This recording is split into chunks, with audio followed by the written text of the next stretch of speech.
Hello everyone, and welcome to today's live stream. As you know, Beneath Cursed Sands was released this week, and we are very excited to discuss all the bits of lore associated with our last release. First off, however, you may have heard about a brand new board game coming to the RuneScape universe, so we'd like to give you a quick rundown of this before we head into our lore Q&A. So first off, I'd like to welcome two of our friends from Steamforged Games, helping make Gielinor come to life on the tabletop. With me, we've got Jamie and Russ from Steamforged. How are you guys doing? And do you want to explain a little bit about who you are? We'll start with you, Jamie. Certainly. Well, thank you for having me on. It's a pleasure to be here. So my name is Jamie. I am the product owner from RuneScape Kingdoms with Steamforged. What that means is I have an overview of every part of the project from end to end, from the very creation of the game right to the point it gets into the player's hands. And it's my job to use the experience that I've had of working at Steamforged Games for about over 6 years now to basically make sure that we're producing the highest quality game that we can in every single aspect, not only from the game design and the rules, but also to the miniatures, how the visuals are coming across, and how we engage with the audience. And I'm Russ. I'm the visual director for the studio, which means I look after all of the artwork, graphic design, and my main focus is the sculpting of all of the 3D assets and elements. I'm a miniature sculptor by trade, and so I'm looking after turning all of the iconic designs into lovely little bits of plastic that people will be able to hold in their hands. Not gonna lie, very, very cool day job, I must admit. Awesome stuff. All right, thank you guys for being on. This is nice to see more and more of the board game coming out. So first off, what is RuneScape Kingdoms Shadow of Elvarg, for those who don't know? So RuneScape Kingdoms Shadow of Elvarg is a cooperative narrative campaign board game for 1 to 5 players. So what that means is you'll be playing as a team, a group of players, against the board game itself. You're not playing against each other, and you're effectively trying to explore the world that we're into, obviously, which is Gielinor, and progress through a series of narrative campaigns. So what we've done is we've taken a number of the video games, sort of larger quests or more iconic quests from some of the years past, and we've used those to set the background for the campaign. So to take an example, I'm sure we'll dive into a little bit later on in the questions, but the first campaign that we're going to be showing to people is the Vampire Slayer campaign, which is based on the Vampire Slayer quest line.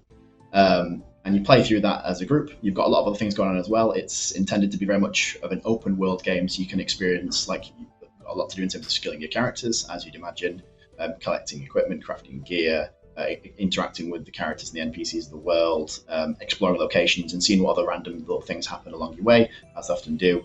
It takes inspiration from both OSRS, Old School RuneScape, and RuneScape. We're effectively trying to immerse you in the world, the universe of Gielinor, but in a different perspective, so you can take it to the tabletop. Awesome stuff. All right, and why the name RuneScape Kingdoms? Where did that come from? Yeah, so it's very much trying to convey that you're experiencing Gielinor in a different way to the video games. So it takes inspiration from both, but it's ultimately its own thing. We have worked very closely with the mods for both games, the game designers, to make sure that we are even when we are creating or iterating on existing content, or even in changing small elements of dialogue, that we're doing so in a way that is very in keeping with how RuneScape should be created in Old School RuneScape. But we very much gone with the name Kingdoms because it's to separate it. It's its own thing, and also Ross can jump in for me there.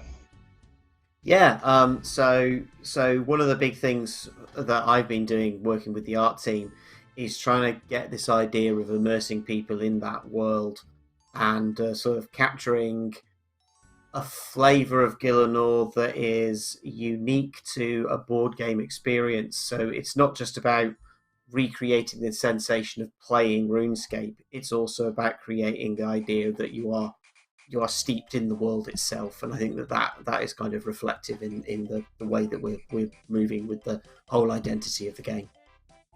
Yeah, and also because we're focusing on particular kingdoms at first. Like the board game, the core board game is focused on Asgardia and Mistlin. It's the places that most players sort of start off their adventure when playing the RuneScape video games. It doesn't mean that we're limited just to Asgardia and Mistlin. We can obviously the word expansions is a thing. We can certainly be bringing more as the board game, but we're focusing on the content from those locations. So it very much made sense to focus it on sort of the geographical area for the name of the game.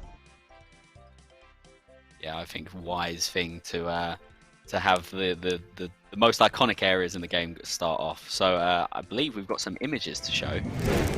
We do. This is what the GamesBot art looks like. Very, very cool stuff. So you have now, we shared the game board and campaign board. So can you tell us a bit more about how they'll work? Yeah, absolutely. So, the game board it's intended to look a little bit like some of the sort of fast travel maps when you're looking at the world map as an overview.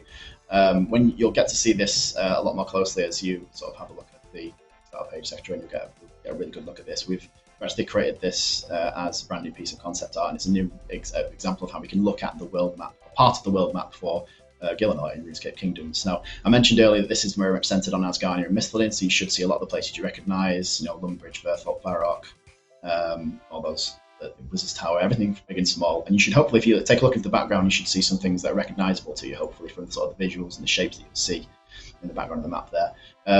So you'll notice quite a lot of things that look like banners on the game board. Those are actually the spaces that your player avatars are going to move around on as you move from place to place. You move from Falador to Draenor Manor, etc. Those are connected by those little dots in between, showing travel paths. And your player character will move around from region to region, exploring those regions as you go, collecting resources, leveling up your skills, and interacting with the game world. When it comes to the campaign board, this is very much sort of keeping the players a little bit focused on what your kind of current objective is. So I mentioned it's a campaign narrative game. Because it's trying to be as open world as it possibly can, there's quite a lot of different things to do.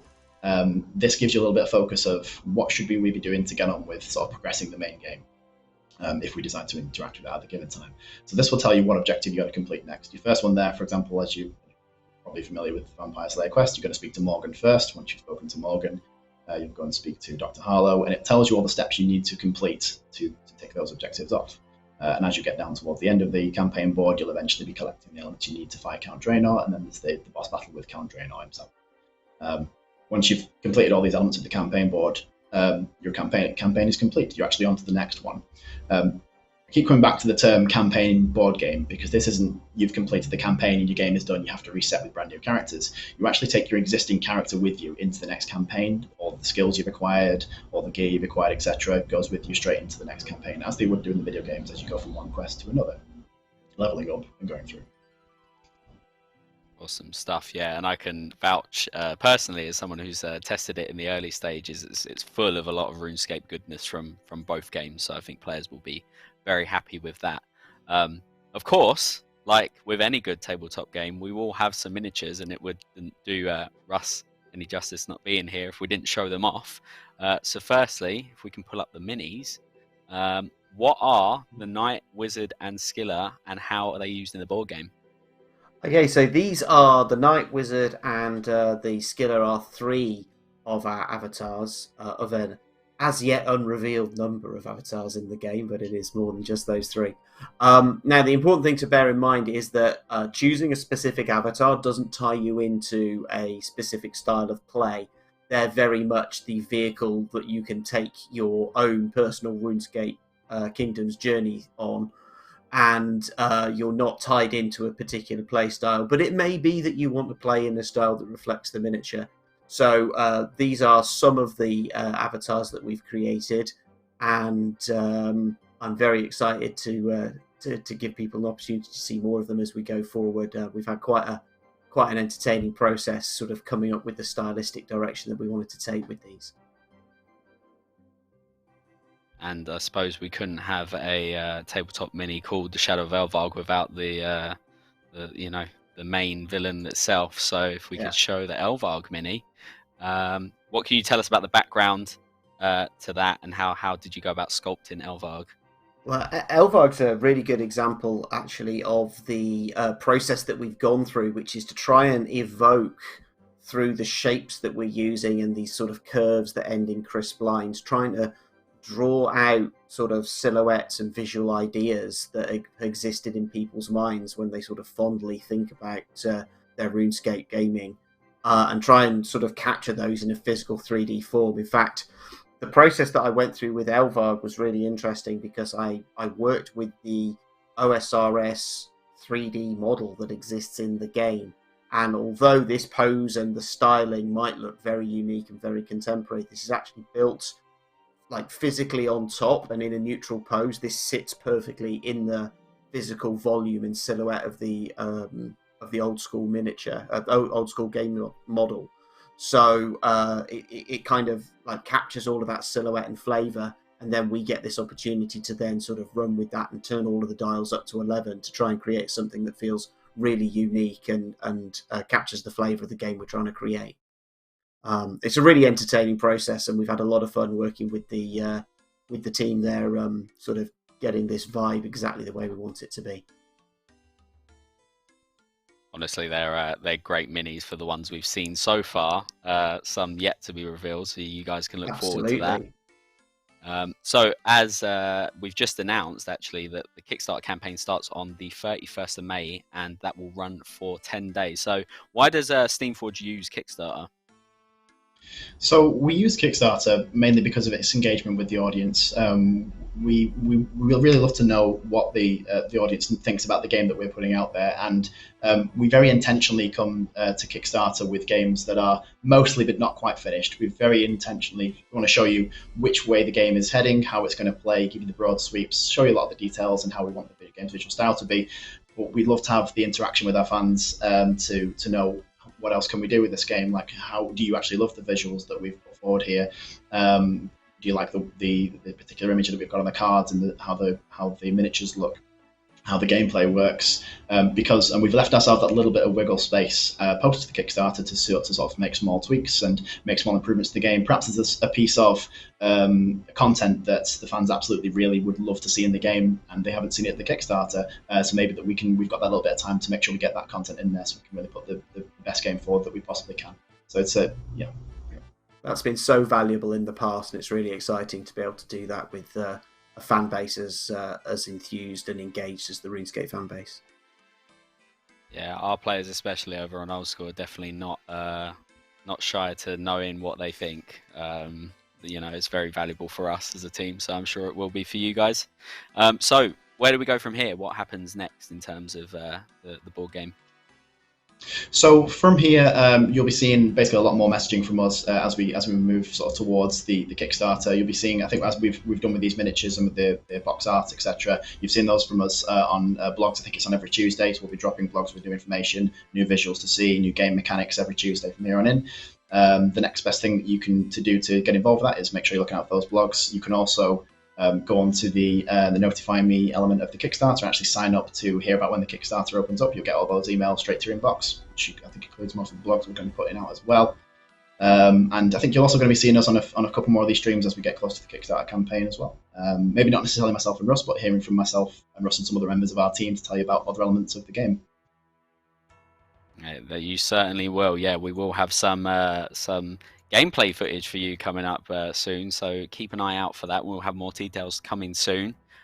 Thank you both so much for joining us on today's live stream. And if thank you guys, thank you. And if you guys at home wanted to know more about RuneScape Kingdoms, Shadow of Elvarg, use !RuneScape Kingdoms in the chat to get all the information you need. And as we switch over to our Lore live stream, you might recognize a familiar voice before we come back. So we will see you in a second.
April 26th, 2005. A bridge across the River Elid has been constructed. Yet another signal of the warming relations between the Caridians and the Menaphites, opening up even more areas in the vast desert sands. West of the river lies Menaphos, the Menaphite capital, a city of great wealth, knowledge, and culture. Adjoining Menaphos on the eastern side of the river lies Sophanum, the city of the dead, where the Menaphites erect great pyramids in honor of their fallen. For now, exploring Menaphos will have to wait. Both cities are heavily guarded, but perhaps a wily adventurer may find a way to sneak into Sophanum. A strange wanderer to the northeast of the cities claims to know of a secret entrance, but beware, she seems to have some ulterior motives. Hello, and we are back. I hope you enjoyed the smooth, dulcet tones of Poison Potion there. Definitely makes me feel a lot calmer. Welcome to the lore section of the live stream. We have with us Mod Ed, Errol, and special guests, a Cold One and Poison Potion. How are we all doing? Let's start with you, Ed. Yeah, pretty good. I think it's always a good week when we manage to release a new quest. Yep, it is indeed. Seems like players are very much enjoying it. I'm seeing a lot of good reactions on Reddit and Twitter and across the social sphere. Mod Errol, how are you? Good, yeah. I'm also very happy to see the quest. It's finally here. It's kind of shocking because we started working on it so long ago and now you're playing it. Awesome stuff. And welcome, a Cold One. Good to have you back. How's it going? Good, thanks for having me back on. The quest was pretty fun to do, so thank you again for that. Ed and Errol and everybody behind it did an amazing job. And Poison Potion, I don't know if this is the first time you're on stream, but definitely the first time with me, so welcome. How's it going? It's going pretty good. I'm glad to be here. And yeah, like everybody's been saying, the quest was a good time, and it was a really good time making that video too. I usually was more attuned to the Zaros side of lore when it came to things with the desert, so it was really cool learning all of the different types of, learning the entire Menaphite pantheon in the making of the video. Yeah, good stuff. It's a great video, and if anyone would like to see it after stream, of course you're going to want to stick around for all the lore goodness, but afterwards, if you type in ! Desert Story Recap, you'll be able to watch the full video from Poison Potion. But just before we get into the lore live stream, we know that the community wants to hear a statement about the PvP rewards poll, and you can expect some information in a follow-up post very soon. This stream is dedicated to Beneath Cursed Sands and the lore behind it all, but we'll definitely be discussing it at some point, so stay tuned for that. If you've not played the quest yet, what are you doing? You should have played it by now. I don't know why you're not. If not, do it now while you're playing stream. It's the perfect time. So we will be discussing spoilers. So if you don't want to know the spoilers and you haven't played the quest yet, just go and do it and maybe mute the stream. Just, have us on in the background. Right, let's get on with some announcements. ! Game update. Beneath Cursed Sands has been looked forward to for a long time. This week's game update news post has all the details, and find out more with that command. ! Giants Foundry. We're reshaping smithing with a new skilling activity. Giants Foundry, our latest blog, has all of the information you need on the minigame concept, the rewards, and a new quest, Sleeping Giants. And finally, if you missed Monday's stream, we spoke with Mod Oasis to find out more about Giants Foundry. The blog will be updated next week, but if you missed it out then, check out the transcript with Monday stream. All right, before we get into the questions, let's have a look at some user-generated content. First up, we have art by me from Orange Julius the Kid. Very cool stuff. We've seen so much more of this 3D art. It's really cool. Which I think is followed. Coming from a creator's perspective, it has certainly become more accessible to 3D art. Even I've tried to dabble into it a little bit, but yeah, people much more talented than me have been making stuff like this, and it's always nice to see. Yeah, it's awesome. It's very awesome stuff seeing it all populate socials. The next one we have is from Rengi Art and is called Neon Wars. That's Very so cool. cool. Love the shiny. Yeah, that's like fan of shiny. perfect. That's like perfect desktop background look right now with a nice keyboard. I think that would do really, really well. The next one we have is from called Josh McKelvey. Is how cool I imagined I was in 2006. I mean, I still think he looks quite cool now. Maybe I'm It's biased, but, you know. Maybe you the should right try boots. out the Land of a Goblins quest. Get some of that goblin mail. Finish off the outfit. I just noticed the rainbow boots. Very nice. Mhm. Of course, the only boots of choice. There's no other option. Right. And next we have some Skill Cape keyrings from Angelscapes. I think this is the full set now. I might be mistaken, but I think this is everything. Trying to see if I missed one. No cabbage cape? Cabbage capes? Cabbage cape? Yeah, there's no cabbage cape. Okay, well, Angelscapes, this? you know what's next on the list. And finally, we have from Not Really a Horse, Fashionscape for Beneath Cursed Sands, so very in fitting with the stream. Oh, What's the offhand holding? Is that a satchel? Yeah, I Yeah, believe it's from the amalgamation thing below the tower thing. one where you get Oh, yeah, hold the your thing. tea. Yeah, that thing. The thing, yeah. I forget what it's called. Fashion though, I like it. It's the creature Yeah, it's creation. Yeah, Chat's Yeah, got it. definitely see more Fashionscape use than maybe normal game use. All right, and just before, as a little surprise, just before we start the questions, we've got a sneak peek at something. Ed, do you want to take it away? Ooh, sneak peek. Could this Yeah. be a new announcement? Maybe. Maybe. So let's talk about space barring. So you're playing through your quest. You're like, wow, that mod Ed, he's written some alright dialogue here, but I just can't be bothered. Spacebar go brr. We all do it. We all do it.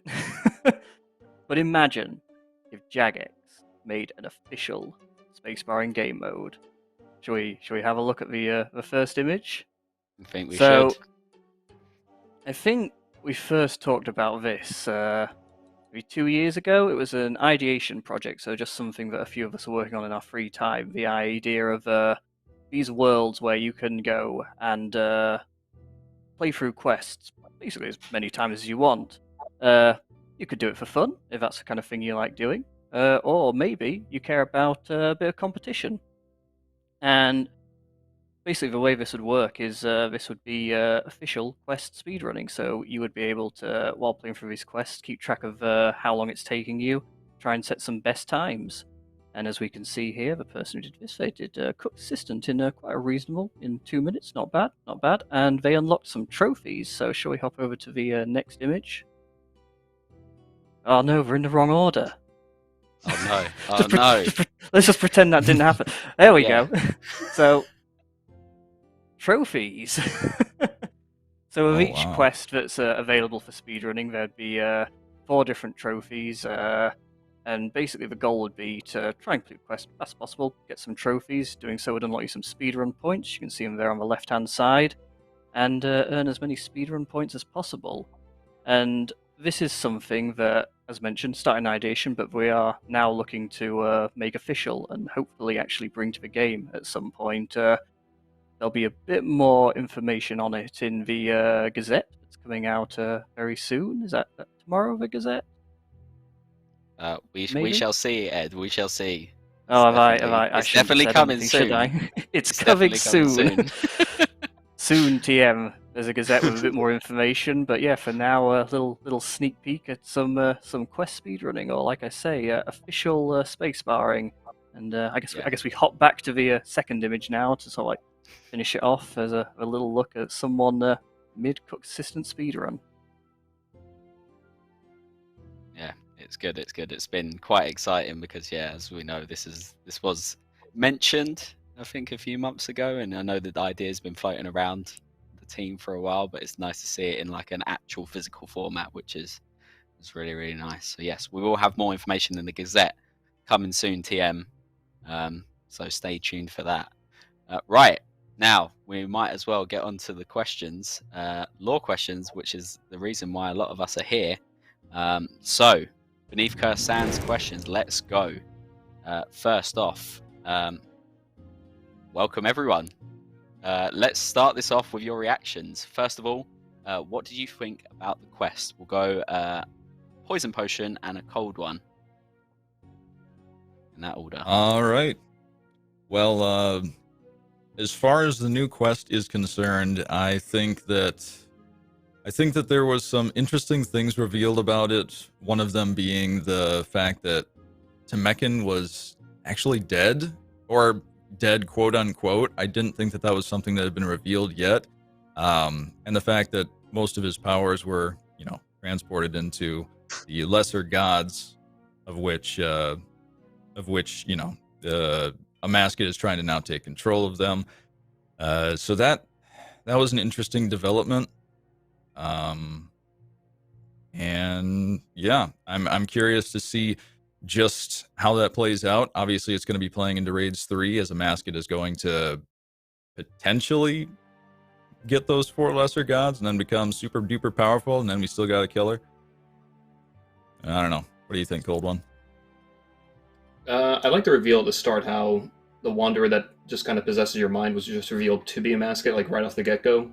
I also like how we got a nice little set of glasses with a nose and a mustache right at the beginning. Put those right in the bank. It's my favorite fashionscape now. That aside, one thing I was kind of torn at the ending was when the Pharaoh of Menaphos came outside, and you could see his eyes just beat glowing red. And I couldn't make an idea of whether that was Amascut possessing him because his eyes weren't half closed, half open, or whether it was just Amascut in disguise. And maybe the Pharaoh of Menaphos is dead. Amascut does have control of him. I think the Scarabite boss said that in the middle of the quest. Okay. I think I just missed that then. Because I was just torn on that, but thanks for covering that up for me. Yeah. I'm pretty sure, like, after we took him out of the spell, that's when he was like, oh yeah, Scabarus has been controlled by Amascut for centuries, and so has the rest of our tribe. And, that he also has control of the head honch. What was his name? Osmumtem? Or not, Osmumtem. Yeah, Osmumtem. Yeah.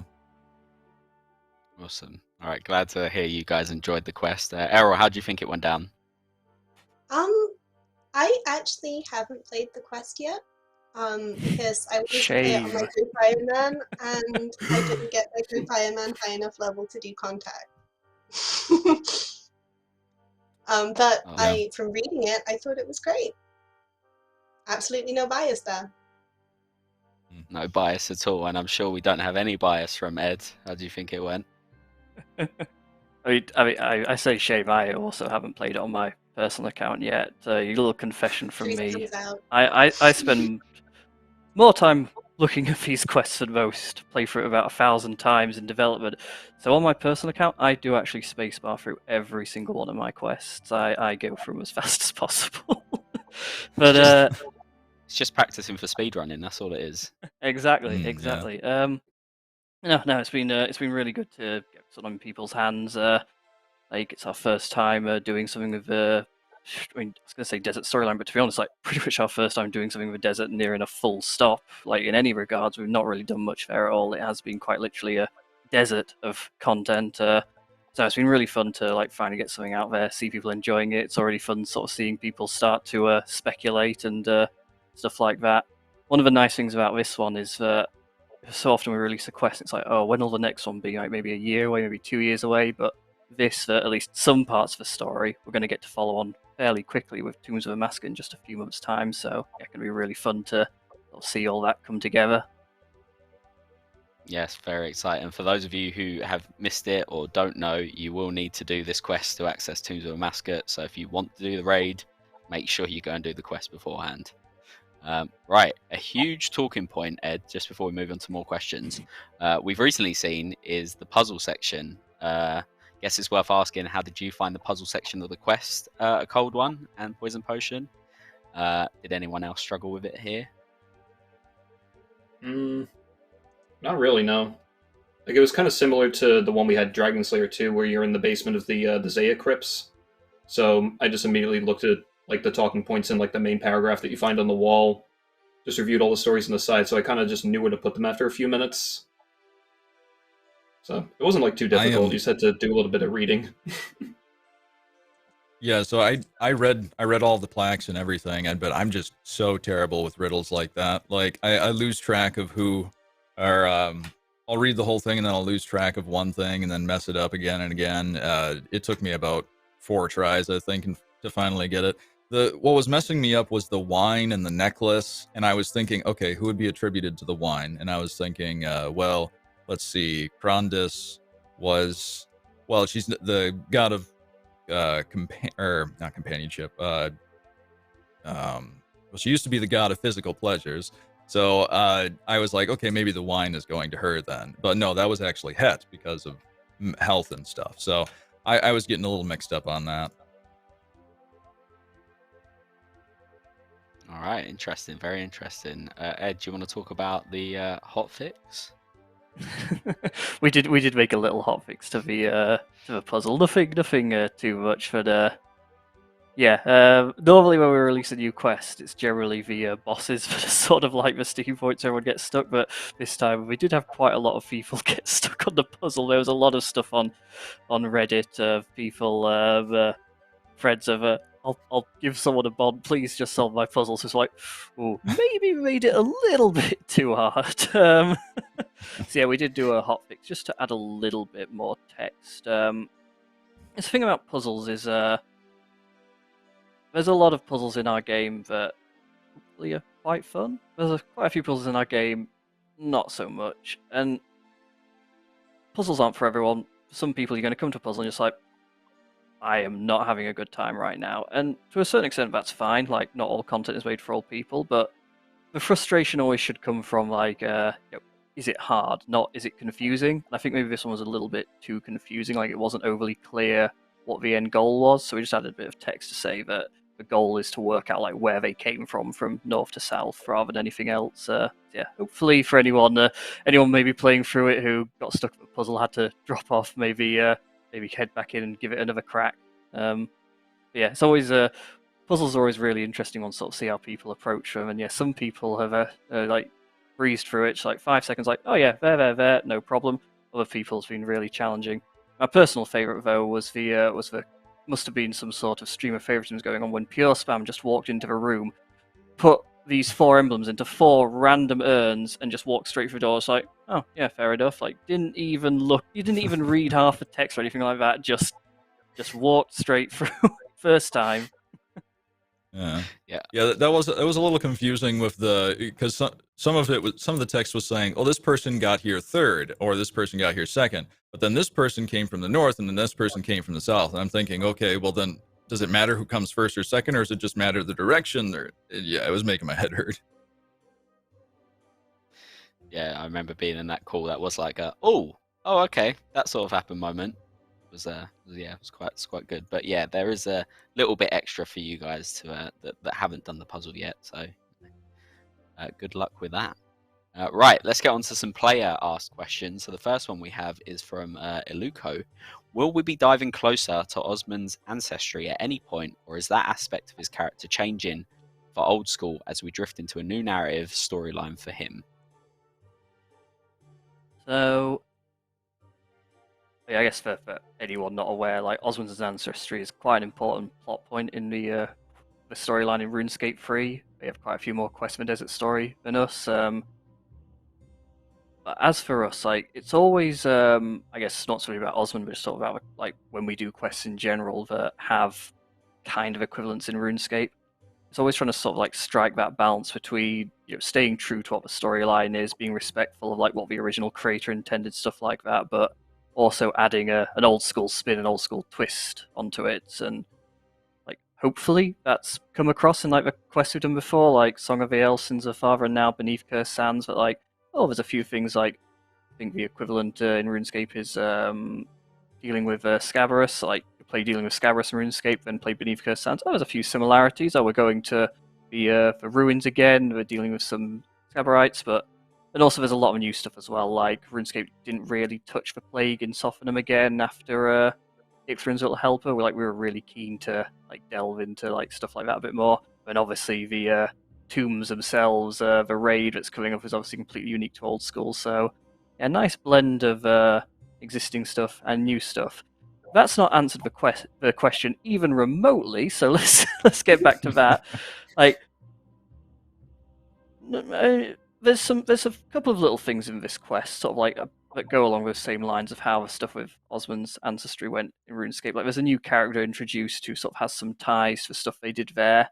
As for if we'll go down the same route in old school, we'll have to wait and see. But there's definitely already some plot points beneath Cursed Sands sort of along those lines that might be explored more in the future. He's got a lot going on. As far as the storylines of RS3 are concerned, with future things, I know we want to take our own path for some of them, but as far as past things that were revealed in RS3, such as Zaros, the war in the Second Age with Zaros trying to take over the desert, and then the Majora being able to team up with Icthlarin and actually worshipping Icthlarin for a good while, and then them eventually betraying them and going to Zaros instead. That is all kind of tying in now with old school RuneScape. I'm guessing, because a little bit of that was talked about in this quest when they were saying that Tumeken sacrificed himself after what I'm assuming was the Majora teamed up with Zaros and tried to take over the region again. Then Tumeken killed them all and killed himself, basically. Yeah, exactly. We've made that canon okay. In old school as well. Okay. It was really fun researching it. Awesome stuff. All right. I always look forward to these streams because of how cryptic Ed gets. It's always one of my favourite things. That's stuff we don't have to be cryptic on. As said, the past is pretty much the same in both games. It's the future that'll be different. So I don't need to be cryptic about the past. The stuff about Tumeken, Majorat, all canon and old school now. It's really nice to finally get some confirmation of that in with Mehar's dialogue. The future. That's where I start to get cryptic. Okay, cool. Nice. Yeah, that's definitely my favourite part. I'm sure we'll have some questions crop up where we can get Cryptic Egg come out again. So the next question we have is from Scratch Low. Osmumtem seems to be mentioned a lot, but will we ever be able to see more of him anywhere? Yeah, that Osmumtem guy. Maybe he's important. Yeah, how much are we allowed to give away here? Well, that's the question, isn't it? We were just talking about being cryptic about the future. I guess. When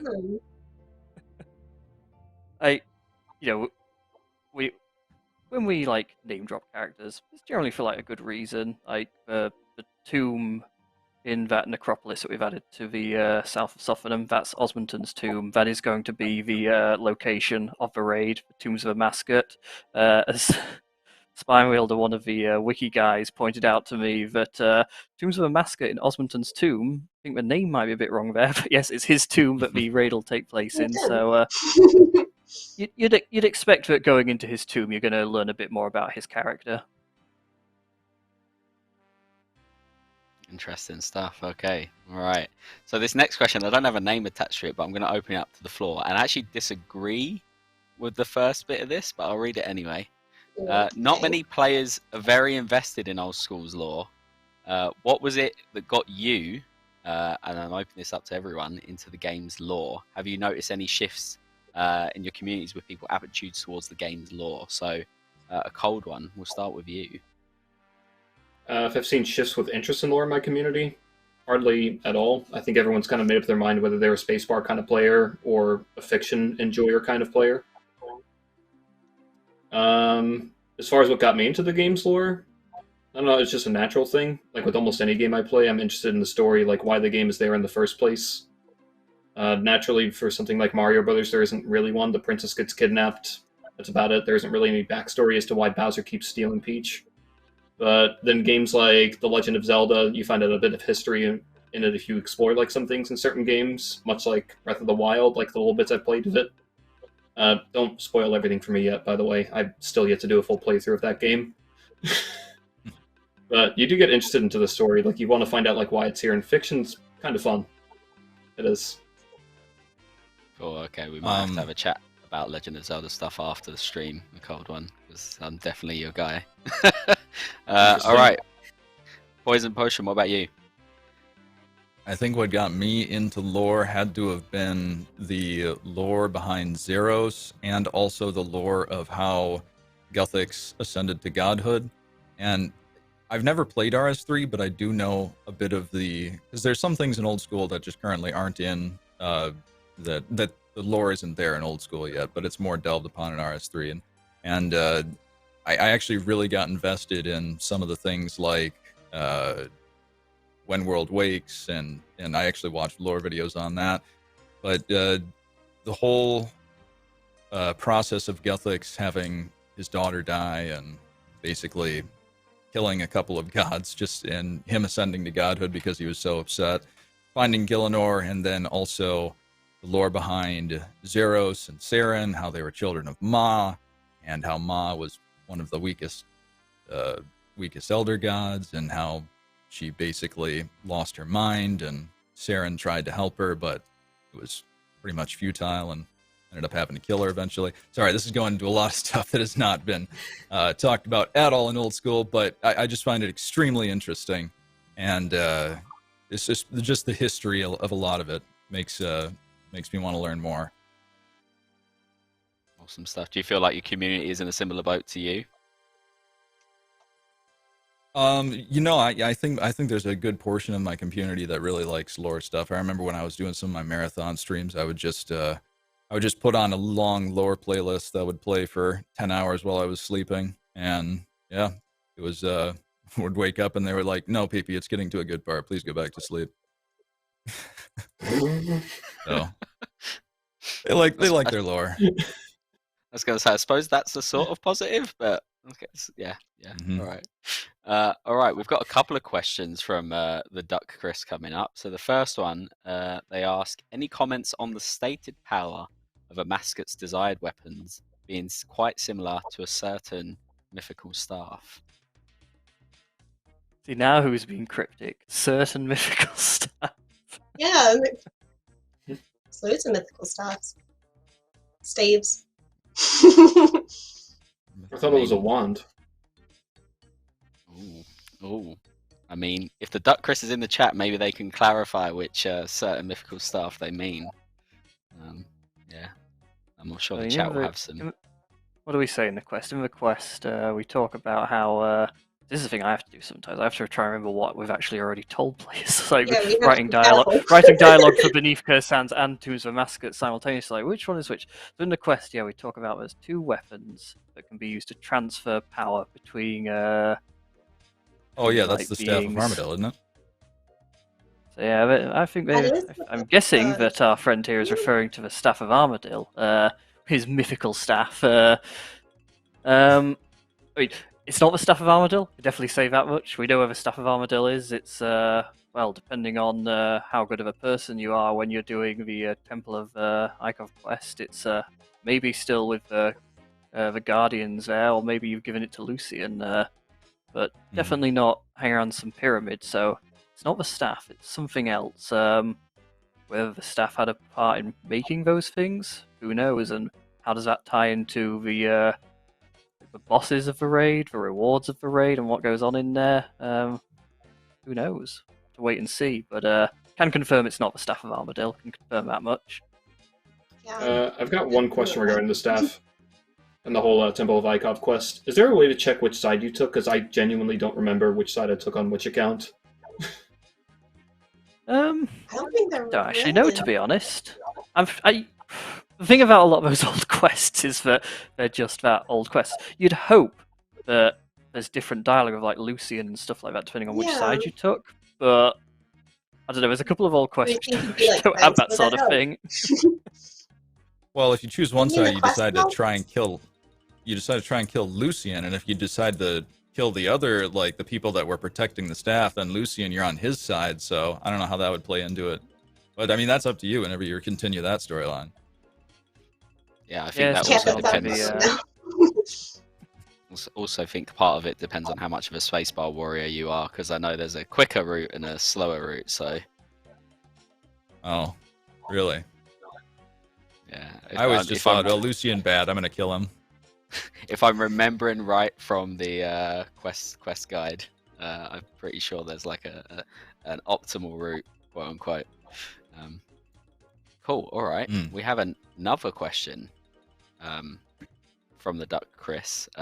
Is it even technically possible for the Devourer to ascend to Godhood, considering Gothic edicts? Well, hopefully we won't have to find out. Hopefully, depends how good you are at raiding, maybe. Yeah. Can you imagine if that's how the raid ends? Amascut gets away with it. you just fail. No rewards. But we still have rewards to a game, but just you can't obtain them because she wins. I think she. The thing about the edicts is quite interesting because, like, the edicts, sort of like, I don't know how to describe it. It's like a bubble almost, like a bubble around Gielinor that stops the gods interacting with it. What happens if someone becomes a god inside the bubble? What would happen there? Like, would the edict stop that? Maybe not. Did how thorough was Guthix when making his edicts? I mean, it's a fun thing to swap. I mean, the Devourer definitely thinks she can do it. Like, she is dead set on this plan of hers, so she clearly doesn't consider the edicts a problem. Like, when you look back at obviously Dark Quest that exists in old school, like while Guthix sleeps in Ritual of the Marjarat, Lucian was going for something very similar. He didn't think there was a problem either, so I don't know. Do we risk it and find out? Maybe better make sure she doesn't. Well, I mean, Icthlarin and Amascut are both demigods, and they didn't have to go away. Aladinus is still alive. Tumeken's dead, and he would have died before the edicts. But we haven't seen Aladinus, besides her statue in Narda. I don't know. That is a interesting question. Well, seems like you might have to wait and see, potentially. Who knows? I mean, if we don't get my plans have foiled because of you meddling adventurers success screen now, I'm going to be very disappointed. Right, so next question we have is from Arceus Library Card, and they say, blink twice for yes, and once is also for yes. Is Osman Sliske? He is a friend we met along the way. He is wanting Menaphos to remain quarantined, so he has easier access to the Soul Altar, a Master of Shadows, and would be the very first to know of any strange amulets washing on shore for scrappy young wizards to find. I can't stop blinking. It's become a compulsion. I'd only blink once though. I suppose that's something you're going to have to wait and see. I knew this would start to happen. Like, was it the last lore Q&A we did when we made the joke about everyone being Sliske? And like, everyone was the friend along the way. Like, well, is this one Sliske? Is this one Sliske? I mean, the whole point of like a lot of the Marjarat stuff is that you don't know who they are. So probably shouldn't say too much, but at the same time, we've answered a lot of these questions with wait and see, so I should probably try and give some sort of answer. Like, I guess in general,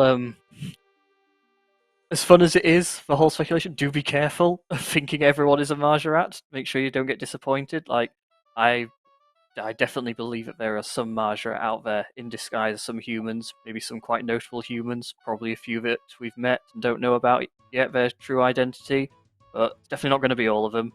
Not everyone's a Marjarat. I mean, or are they? Marjarat or not, like, Osman very clearly has quite a few motives by the looks of things in Menaphos, and I think as mentioned earlier, like, there's a lot going on with that character. It's going to be really fun to explore, like, more of what he's up to in the future. Was Lucian a Marjarat? I can't remember who it was now. Yeah, he was. He was one of them. Okay, yeah. Or was? I mean, still is an old school. I'm talking like from a RuneScape perspective. Yeah, in old school, he very much still is. I we haven't done anything with Lucian and his storyline yet. Mhm. We did do a survey a couple of months back about potentially like porting Quest into Old School, and while Gothic Sleeps was one of the Yeah. options. We're hoping to actually share the results of that survey with everyone pretty soon. Like, I think what I can say at this point is that it was very, very positive response, particularly for While Gothic Sleeps. So doesn't mean it's going to happen straight away, but it is definitely quite possible that we'd consider porting that quest into Old School at some point. Maybe with a few tweaks here and there, but yeah, we'll maybe see more of Lucian at some point. Is Osman Lucian? Yeah, right. That's another Now, one. I was gonna say that I was super excited for that news to come out about While Gothic Sleeps, because I started playing this game in like 2018, and of the friends that played it when they were younger, they said, "Oh, the best quest was While Gothic Sleeps. That was my favorite quest." And from multiple people, I would hear that, and I'm like, "Well, dang, I guess the only way I'm gonna get to play that is if I start playing RS3." But to hear that it's gonna be coming to Old School, I'm super psyched to play through that. Well, yeah, maybe we'll have to wait and see. Maybe everybody is a Margaret and Moded is just leading you on a path of false lies and fiction. So I we'll think Moded see. has Madra vibes. Yeah, I agree. Don't trust Moded. That's the takeaway from today's stream. All right, the Duck Chris is back again with how did Amascut get control of the other demigods? So we're gonna explore a lot more of this in the raid, but I think as it's mentioned in the quest, she used the Scabberites quite heavily to like help her out with this. So Scaberus himself was the first one that she captured, and then with the help of the Scabberites, she was able to capture the other three. And this isn't something that happened overnight. There was quite a few hints in like the dialogue, I think, in like the contact quest about sort of like how long this has been going on for, and like Scabrous first started acting a little bit strange all the way back in like the third age, or maybe even like towards the end of the second age actually. So like this is a very long game she's playing, and like she has slowly over time captured all of these demigods, and like the real specifics, like there'll be a bit more of that explored in the raid, but yeah, she's like used the Scabberites to basically she basically takes advantage of the things that they're sort of like their main principles, and like capture them in that way. And am I saying too much? You know what? We've got Beneath Cursed Sands right now. Let's talk a bit about the raid. Let's for the first time. Let's talk about some of the bosses in the raid, because we've said wait and see too many times for these ones. So in the raid, we've got I think we've said before that there's 4 initial sections that you can complete in any order, and then followed on by a final boss. And those initial 4 sections are all themed around one of these 4 lesser gods or demigods or avatars. They have a few different names. Scabrous is one of them, and there's obviously the other 3 that get mentioned in the quest briefly as well. And each of the 4 bosses is also themed around these 4 demigods, and each boss was once a creature that embodied the principles of that demigod to the to the absolute extreme. And what Amascut has done is she has captured these 4 creatures and corrupted them, knowing that these creatures the demigods would try to save their followers, and that is how she's lured them in. So when you go into the raid, you will be fighting these 4 corrupted creatures themed around the demigods, and in doing so, maybe you might get to save the demigods themselves. Let's find out. But yeah, there we go. Some actual confirmations. So 4 initial raid bosses they're not the demigods themselves, but they are themed closely around them. They're a creature that the demigod has tried to save, and that's how they've been captured. As for what the final boss is, that one we'll keep a secret for a bit longer, I think. Nobody in chat has guessed it. Yeah, I'm gonna just go on a limb and say maybe it's a Amascut. I don't know.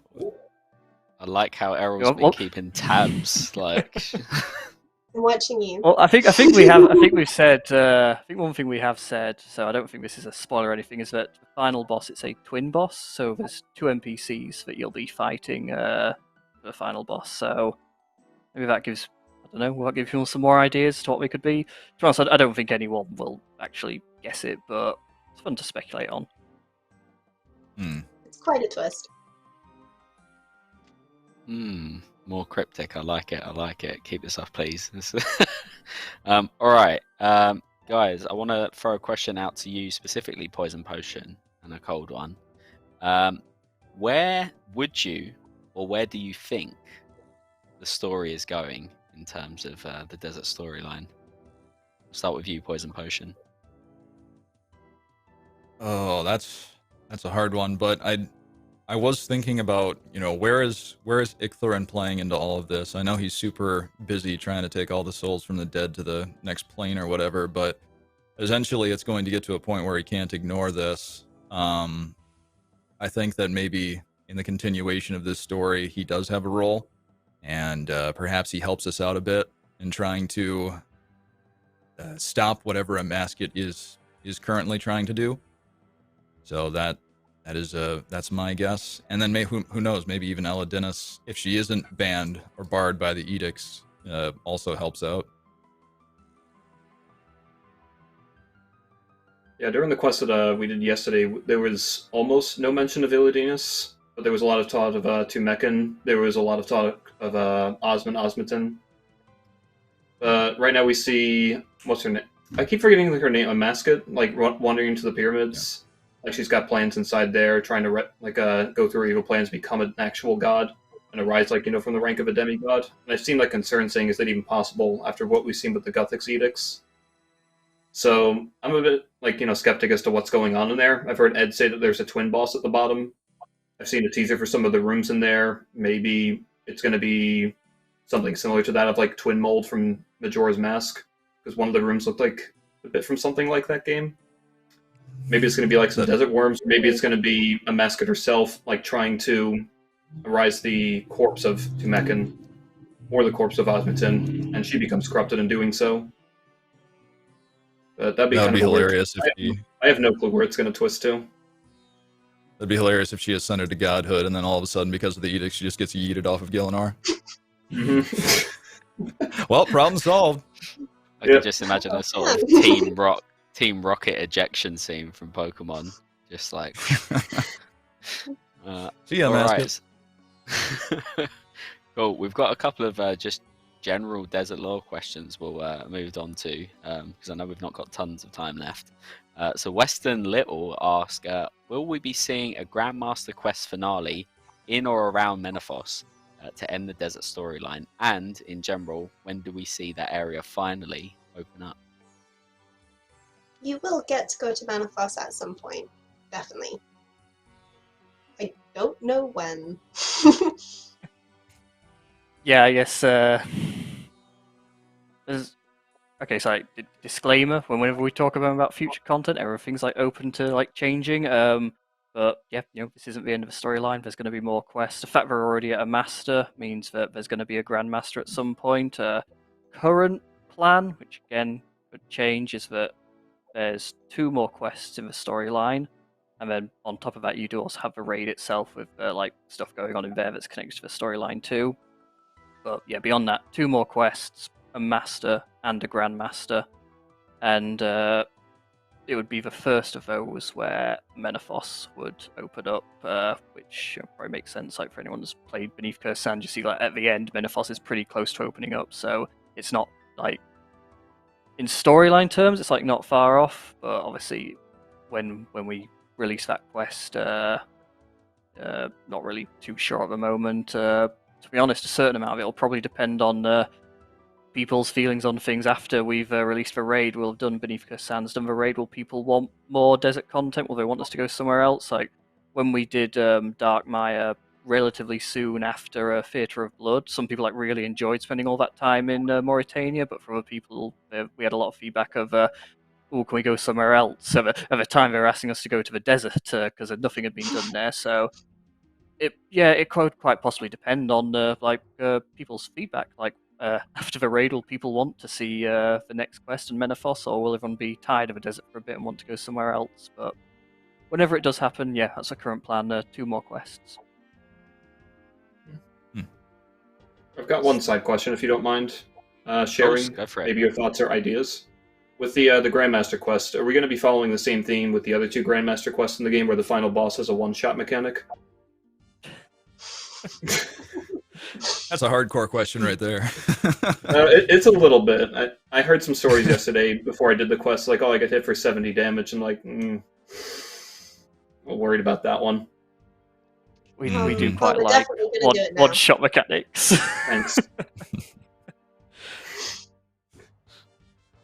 All right, cool. Well, we'll keep that in mind. Maybe a cold run just for you potentially, but can't promise anything. I'm not looking for either answer. Well, I kind of am. I don't care which answer it is. I'm just curious if we're going to be following the same theme. It's hard to say, to be honest. Like, generally,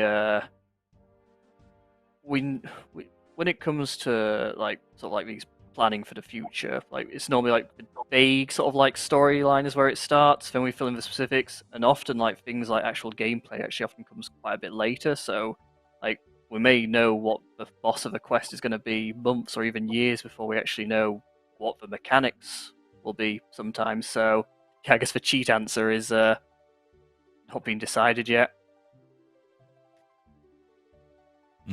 Thank you. Yeah, sorry guys, you'll have to wait and see, I'm afraid.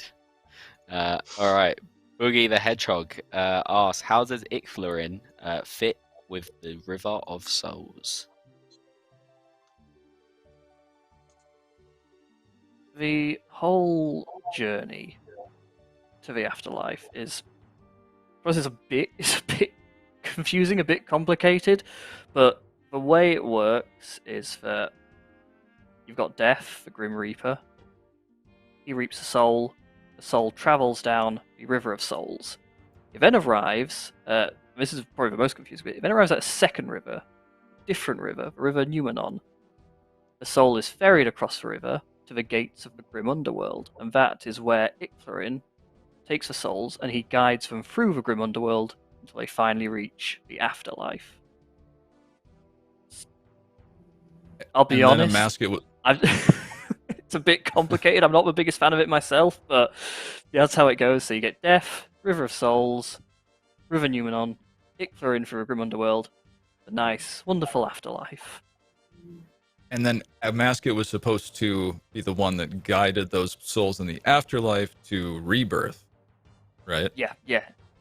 Yes, before she decided she'd had enough and didn't want to do her job anymore. Yeah, so Icthlarin guides his souls for the Grim Underworld to the afterlife. You'd then also have Amascut offering rebirth to a select few. But with her no longer doing that job, rebirth is not a thing that particularly happens anymore. Maybe she felt like nobody deserved rebirth anymore. Her motivations are mysterious. Mm-hmm. Mostly she's hungry. No, she just wanted I to think she just got greedy. Well, it does say that she was possibly corrupted by the Majorat. I don't know. That's something that was touched on in the new quest too. She came back after the Great War and was different, but she wasn't involved with the Great War at all. It's just an out. She's just like, yeah, I was, that happened. Mm-hmm. All right, we've got Meister Knights 969 ask, will the Zaros and Menaphos lore ever intertwine? Well, I guess technically they already have. Zaros is kind of the driving point behind like a lot of the stuff that's already happened. He essentially caused Tumeken to sacrifice himself after staging this massive war of conquest against the rest of the Caridian desert, and was a bit of a jerk, which is why we don't say his name anymore. Except I did. That Zaros guy. Yeah, that guy. Yeah. As to whether it'll interact more in the future, that's kind of Ed's department, I think. Pass that back. I guess one thing I can say is like the two storylines, like they both have their own like paths of their own endings. Like they're not going to like combine into like one Grandmaster or anything like that. So when I was talking about those two quests earlier, those are the two quests that will like finish off a desert storyline, conclude whatever's going on with Amascut, Pharaoh, Osman, and all the other characters and stuff like that. And then the I guess the Zaros stuff is I guess more of a Majorat storyline. That again has its own sort of like not as well mapped out, that one at the moment, because a lot of that one actually depends on the results of that survey I was just on about. Now that we've got those in, might start to like maybe think a bit more about what that storyline's going to look like, because we've not really touched Majorat at all in Old School.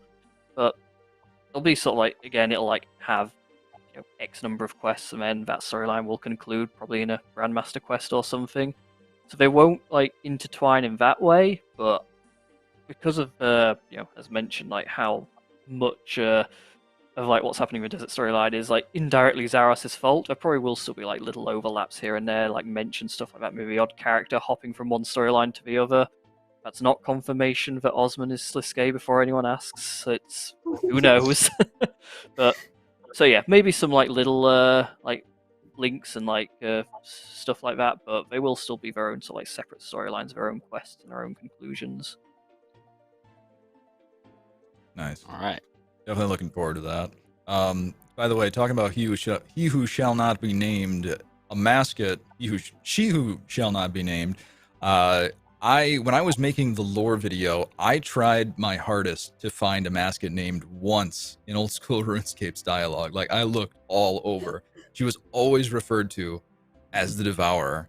And I was wondering, like when the Beneath Cursed Sands came out, was that the first time that she was mentioned by name? So I think there was there's a couple of mentions, I think, but not many. The thing about the name is that to the like, inhabitants of a desert, it's kind of like Anakin Skywalker versus Darth Vader. Like technically they're the same person, but in the eyes of a lot of people, what is it like? Obi-Wan says, "Oh yeah, a certain point of view, Anakin died when Darth Vader came into existence." A lot of people sort of have that interpretation that the Amascut of old, like, and the Devourer, like, they're almost not the same person. The Devourer is like corrupted what Amascut once was. So that's why they mainly refer to her as the Devourer. And the only mentions of her name I think you'll find generally are from some of the much older characters who were maybe around back when Amascut was still Amascut. I think there are a couple in game. We've added a few more with Beneath Cursed Sands. Like her name's used a bit more now. Okay. Resney and the right. Sphinx, I think, knew her before. Yeah, the Sphinx. I remember. Yeah, I looked at her dialogue too.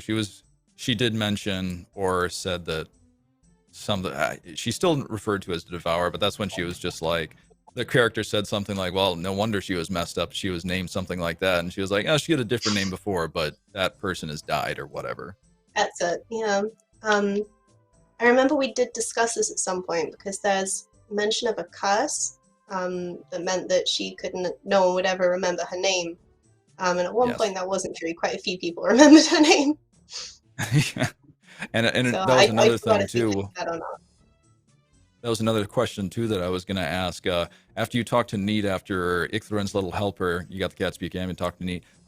She says that she cannot possess a body for a prolonged period of time. So I was curious in Beneath Cursed Sands if we were going to see her, and if we did see her, if she would have a new host. Obviously we didn't see her, or maybe we did, but we don't know for sure if she is what body she is now possessed. Interesting stuff, Ed. I think it was a bit bang out of order. You didn't put spoiler tags around the Star Wars stuff. So just maybe keep that in mind next time. Should have opened spoilers for Beneath Cursed Sands and for Star Wars. All right, we've got 3 more questions before we wrap things up. So first one is, do you have any headcanon or lore as to why Shantay is allowed to control the access to the desert? Why would a gang control the only access for both trade and military operations into the north or south and not the Al-Qarid guards? I think my headcanon is that Shantay has some connections that have allowed him to do this. Maybe the Al-Qarid guards maybe they're just really bad at their job. Yeah, I mean, they let you through for like 10 gold. maybe they pocket that nothing to themselves. scoff at. There's no Yeah. actual border pass. They're just like they have set up themselves as a little in How operation. many other characters mention this supposed toll, huh? And they're level 7 combat. That's quite weak. True. Got to kill a couple They're all goblins first. weapons. Hmm.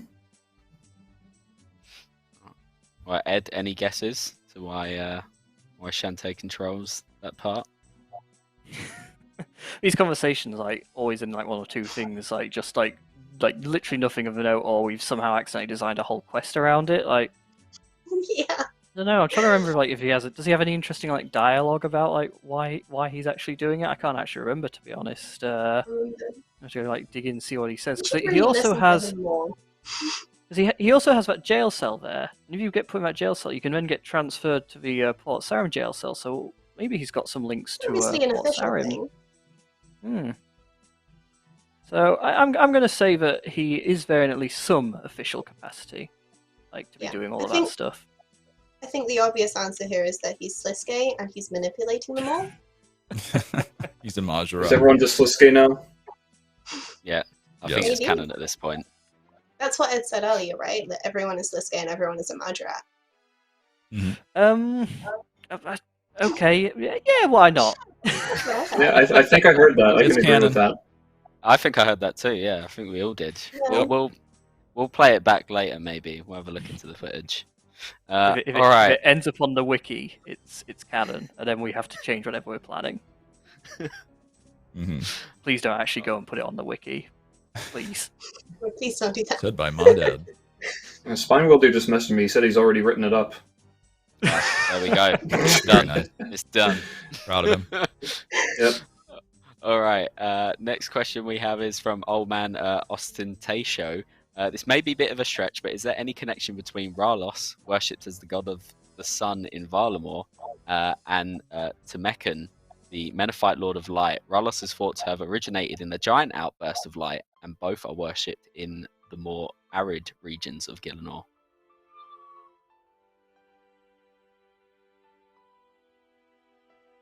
That's really No. interesting. That's I'm a not. cool Yeah, theory. I'm not going to actually do the who knows. I think that's maybe a bit unfair. Like, so I guess it's a similar answer to I guess when earlier when we were talking about like storylines linking up and stuff like that. But obviously we've not seen too much what's going on in Varlamore yet. But somewhere that hopefully we'll get to explore. Hopefully soon. And the stories there, they are their own stories that are being told, and they don't have too many ties to stuff elsewhere in the game.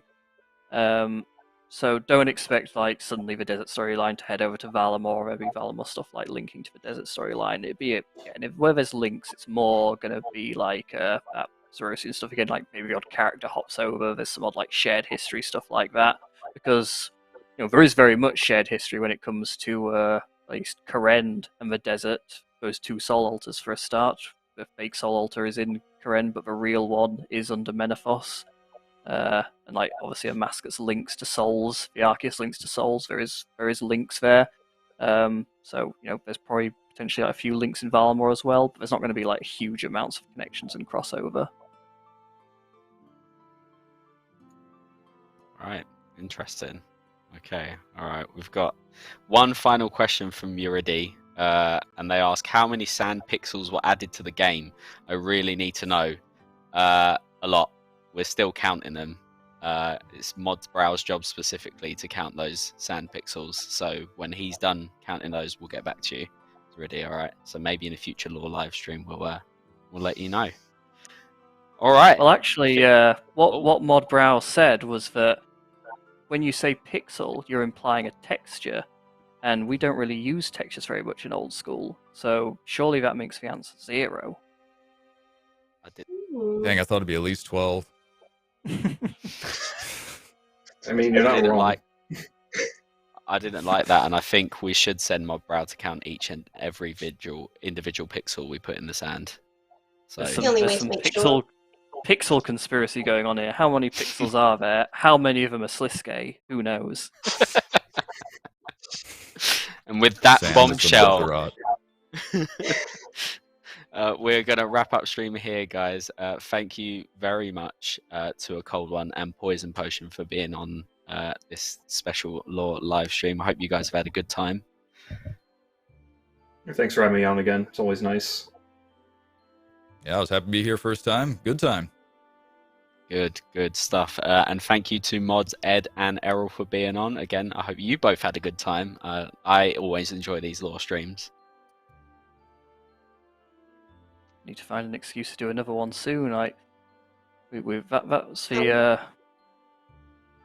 last quest that we announced for this year has now been launched. But for anyone worried, there's definitely not going to be the last quest this year. So hopefully there'll be an excuse to do one soon. But I guess in the usual fashion of like mystery, we don't know what it's going to be about yet. Well, I say we don't.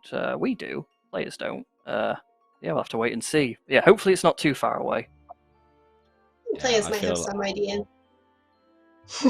Maybe. Yeah, maybe we've dropped a few hints here and there. Maybe just a couple of ones. You know, it's just nothing too obvious. But I'm sure if you were to walk out into the desert, get a spade out, and start digging, before long you would probably find some hints as to what we're planning next. Start counting those sand pixels, and who knows. All right, let's go through some announcements just to wrap up. Exclamation game update. Beneath Cursed Hands has been looked forward to a long time, and it's finally here. You can find out all the details with that command. Exclamation mark Giants Foundry. We're giving you a whole new skilling activity for smithing with Giants Foundry. Our latest blog has all the information you need on the minigame concept, the rewards, and a new quest, Sleeping's Giant. There is a version 2 of this coming. It's being worked on, so you will get an update on that soon.